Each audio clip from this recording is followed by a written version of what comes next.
के लिए कृष्ण भक्ति के एक कवि ने लिखा है, जाहि अनादि अनंत अखंड अछेद अभेद सुवेद बताव, शेष गणेश सुरेश दिनेश महेशो जाहि निरंतर ध्यावें। और पुनः कह रहा हूं, जाहि अनादि अनंत अखंड अछेद अभेद सुवेद बतावें, ताहि अहीर की छो हरियां छछिया बर छाछ पे नाच नचावें। और ये किसने लिखा है? सैयद इब्राहिम रसखान, भगवान कृष्ण के बहुत बड़े भक्त कवि, जो मुस्लिम थे, माना जाता जिनका जन्म काबुल में हुआ था, उनकी समाधि वृंदावन में है। वो आकर भक्ति में ऐसे लीन हो गए कि उन्होंने ये कहा, और उनकी एक बड़ी प्रख्यात कविता है, आप सबने सुनी होगी, कि वो कहते मेरा अगला जन्म हो तो मैं कृष्ण भक्ति में ही रहना चाहता हूं। अगला जन्म मनुष्य के रूप में हो तो ग्वाल बालों के रूप में, अगर पशु के रूप में तो नंद बाबा की गायों के रूप में, पत्थर बनूं तो गोवर्धन पर्वत के ऊपर, और अगर पक्षी बनूं तो कदम्ब के उस वृक्ष पर, कालिंदी जमुना जी के तट पर, जिसके नीचे कभी भगवान बंसी बजाया करते थे। तो रसखान कहते हैं, मानुष हो तो वही रसखान बसों ब्रज गोकुल गांव के ग्वारन, और जो पशु हो तो कहा बस मेरो धरो चरो नित नंद के धेनु मझारन, और पाहन हो तो वही गिर को जो धरो कर छत्र पुरंदर धारन, और जो खग हो तो बसेरो करो कहूं कालिंदी कूल कदम्ब की डारन। आप सोचिए कितना बड़ा अंतर है। अभी मैंने पढ़ा था कि बहुत बड़े बड़े विदेश के लोग आपकी इस्कॉन की संस्था में आते हैं, भगवान कृष्ण की भक्ति में लीन होते हैं। मैंने रॉबर्ट ओपेनहाइमर से लेके कईयों के उदाहरण दिए। महत्वपूर्ण बात क्या है? आपको दुनिया में कोई दूसरा उदाहरण नहीं मिलेगा जहां उस धर्म संस्कृति को न मानने वाले व्यक्ति ने उस भगवान के प्रति इतनी श्रद्धा व्यक्त की हो। और उससे बड़ी बात यह, उससे यह भी नहीं कहा गया हो तुम कन्वर्ट हो जाओ। यह हमारी ज्ञान की गहनता और विचारों की उदारता का प्रमाण है। मगर अफसोस की बात यह है, रसखान की जो मैंने पंक्ति बताई, आज की युवा पीढ़ी को कभी कभी भ्रम हो जाता है और वो पश्चिम से ज्यादा प्रभावित होने लगते हैं। तो इस पे मैंने एक पैरोडी सुनी थी बचपन में, जब मैं बच्चा था, क्लास 7th 8th में। तो वो मुझे याद आता है कि शायद आज के लोग ये सोचने लगते हैं कि आज होते तो क्या सोचते, कहते मानुष हो तो वही कभी चोच बसू सिटी लंदन के किसी द्वारे, और जो पशु हो तो बनू बुलडाग चढ़ू नित कार पे पूछ निकारे। तो आज की ये विचार जो आने लगे हैं, हमें उन विचारों से बचने का प्रयास करना चाहिए, उस दिशा में आगे बढ़ने का प्रयास करना चाहिए जो राष्ट्र को सही दिशा में ले जाए। और वो सारे के सारे विचार हमारे यहां, जैसे मैंने पहले भी एक बार कही, मैं बीटेक में पढ़ता था 2nd ईयर में, तो एक डिबेट थी। उस डिबेट का टॉपिक था Indian culture itself demarcates between man and women. तो उसमें रिबटलिंग पैनल भी था, यानी डिबेट के बाद आपसे क्वेश्चन आंसर भी होगा। तो रिबटलिंग पैनल में एक लेडी ने क्वेश्चन किया कि what you have to say about more than 10,000 wifes of Bhagwan Krishna.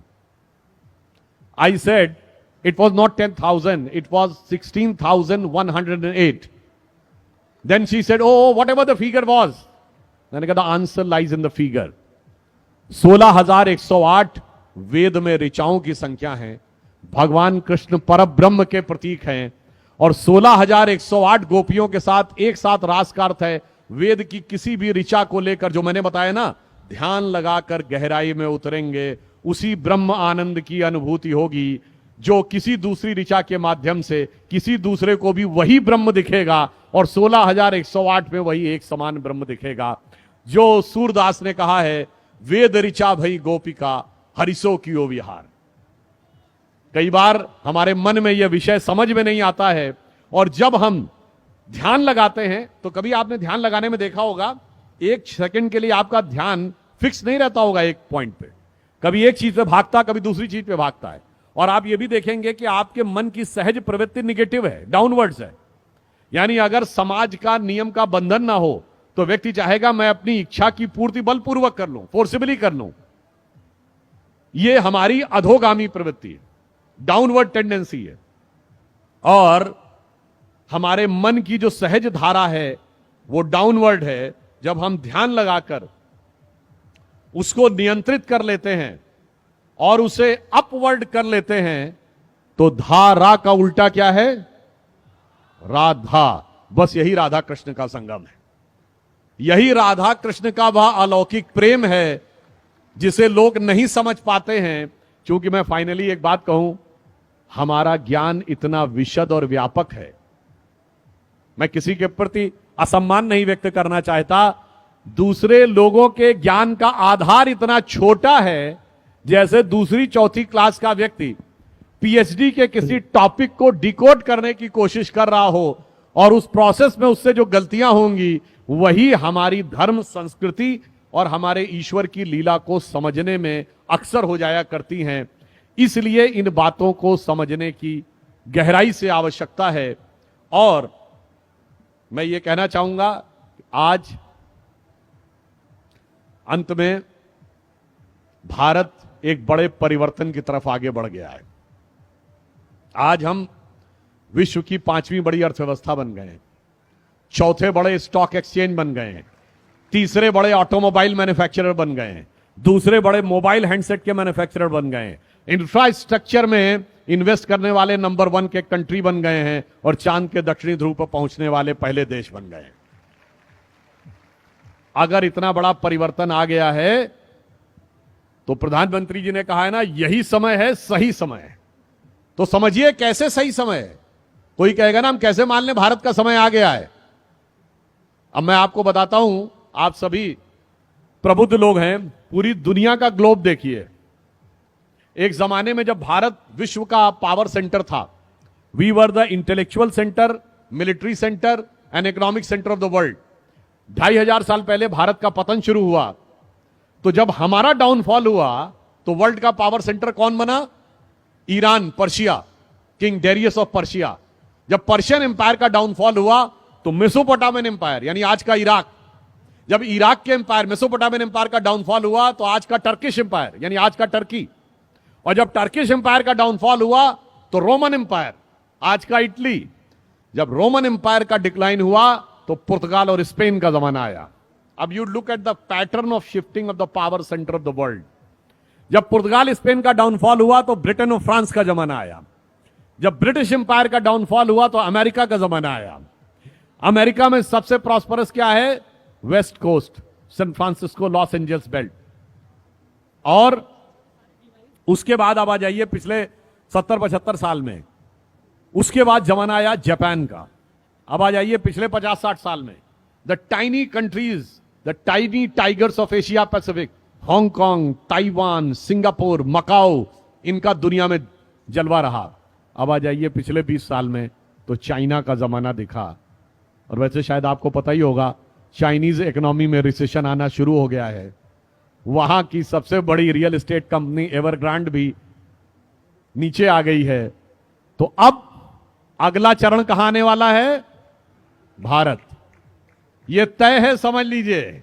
यह विश्व में जो स्वरूप घूम रहा है, यह बिल्कुल तय है कि अगला चरण भारत आने वाला है।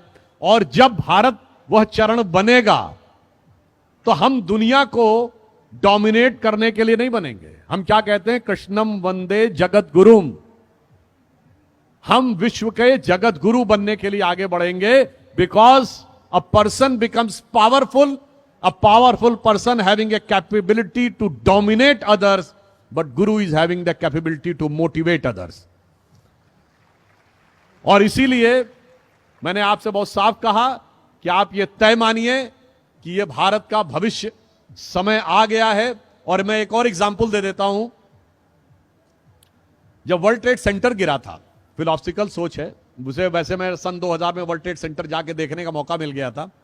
जब वर्ल्ड ट्रेड सेंटर गिरा था, at the time it was tallest building on earth, symbolising the height of prosperity of United states. जब वर्ल्ड ट्रेड सेंटर गिर गया, आप लोगों को याद है कि उसके बाद वर्ल्ड की टॉलेस्ट बिल्डिंग का स्टेटस किसके पास आया था? तब आया था कुआलालंपुर के पेट्रोनास टावर के पास। फिर वो स्टेटस आया ताइवान की ताइपेई 101 के पास। फिर वो आया शंघाई के वर्ल्ड ट्रेड सेंटर के पास, अब दुबई के अल्बुर्ज के पास। तो मेरे मन में सहजी विचार आया, अरे वर्ल्ड ट्रेड सेंटर गिरने के बाद जो उनके समृद्धि के शिखर का प्रतीक था, अचानक सारी टॉलेस्ट बिल्डिंग ऑन अर्थ, न नॉर्दर्न अमेरिका, न सदर्न अमेरिका, न लैटिन अमेरिका, न यूरोप, सब के सब ईस्ट में, यानी समृद्धि के शिखर पश्चिम में ढहने का वक्त आ गया और पूरब में खड़े होने का वक्त आ गया। और इसलिए मैं अंत में कहता हूं, तय तो है, मगर जब भगवान कृष्ण ने अर्जुन को पूरे गीता का उपदेश दिया था, उसके बाद भी उनको कॉन्फिडेंस आ गया था क्या? उसके बाद भी उन्होंने कहा महाराज वो सब तो ठीक है, मगर इतने बड़े बड़े लोगों से हम कैसे लड़ेंगे? तो भगवान ने अपना विराट रूप दिखाया और कहा देखो ये तय है, तुम्हें सिंहासन पे होना है और इन्हें भूमि पर पड़े होना है। तो अर्जुन के मन में भाव आया कि यदि ये तय ही है तो फिर पलक झपकाइए और मैं सिंहासन पे होऊंगा और ये भूमि पे होंगे। तो भगवान कहते हैं तय तो है, मगर मिलेगा कर्म के सिद्धांत के अनुसार ही। जैसे आपके मोबाइल में कोई सॉन्ग आपने फीड कर रखा है, बजेगा तो वही जो फीडेड है, मगर उंगली तो दबानी पड़ेगी, टच स्क्रीन तो करना पड़ेगा। इसलिए मैं वहीं पे बात को समाप्त करता हूं जो प्रधानमंत्री जी ने कहा, सबको कर्तव्य करना पड़ेगा, सामूहिक रूप से करना पड़ेगा। और यह तय मानिए कि महान भविष्य हमारी प्रतीक्षा कर रहा है। और प्रभुपाद जी का 125वां वर्ष है। यह तय मानिए कि जब 150वां वर्ष होगा तो हम उस मुकाम पर पहुंचे हुए होंगे। आज हम दुनिया के बिगेस्ट कंट्री तो बन गए in terms of population, but we are also the youngest country, we are also the oldest civilisation. उस समय हम रिचेस्ट भी होंगे, means we will be the richest and the biggest country of the world, the place at which we remain most of the time in the history. यानी इतिहास के निर्माण का वो समय आ गया है। तो मैं